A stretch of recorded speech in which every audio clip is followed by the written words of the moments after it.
కీర్తనల గ్రంథము 116వ అధ్యాయము 1వ వచనాన్ని చదువుకుందాం. యెహోవా నా మొరను నా విన్నపములను ఆలకించి ఉన్నాడు, కాగా నేను ఆయనను ప్రేమించుచున్నాను. ప్రైజ్ ద లార్డ్ అండి.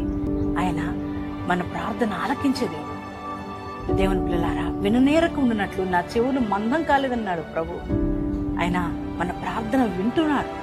మీరు చేసే ప్రార్థన వింటున్నారు. ఆయన జవాబులు ఇచ్చే దేవుడు. దావీదు అంటున్నారు, నేను నా దేవునికి మొర్ర పెట్టుకున్నా, ఆయన నా మొర్ర నా విన్నపాలు ఆలకించి ఉన్నాడు, కనుక నేను ఆయన ప్రేమిస్తున్నా. మనలాగనే దావీదు జీవితంలో కూడా ఎన్నో పోరాటాలు, ఎంతో మంది శత్రువులు, అనునిత్యము కూడా ఎన్నో ప్రమాదాలు తనకు వాటిల్లుతూ వచ్చాయి.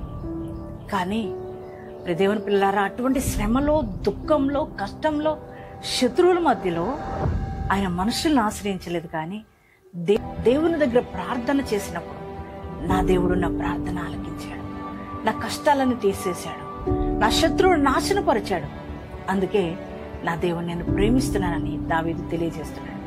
నువ్వు కూడా యేసయ్యను ప్రేమించు, మనం కూడా యేసయ్యను ప్రేమిద్దాం. మన మొర్రను విని మనకు జవాబులు ఇచ్చే దేవుణ్ణి మనం కూడా ప్రేమించి ఆయన కొరకు నిలుద్దాం. దేవుని బిడ్డలారా, నీ పరిస్థితులు దేవుడు మార్చబోతున్నందుకు, నీ ప్రార్థన విని నీ పరిస్థితులు మార్చబోతున్నందుకు యేసయ్యకి థ్యాంక్స్ చెప్తారా? యేసయ్యా, నువ్వు ఇప్పటి వరకు నా ప్రార్థన వినలేదేమనుకున్నాను, నా మొర్ర వినలేదేమనుకున్నా, కానీ నా ప్రార్థన వింటున్నావయ్యా, నాకు జవాబులు ఇస్తావు, నా పరిస్థితులు మారుస్తావు, అందరిని బట్టి నేను ధైర్యం తెచ్చుకున్నా అని యేసయ్యకి థ్యాంక్స్ చెప్పి మరి ఈ వాగ్దానం రిసీవ్ చేసుకుంటున్నారా? ఎంతమంది ఈ వాగ్దానం రిసీవ్ చేసుకుంటున్నారు? మరి మీ అందరి జీవితాల్లో ఈ వాగ్దానం నెరవేర్చబడుగాక.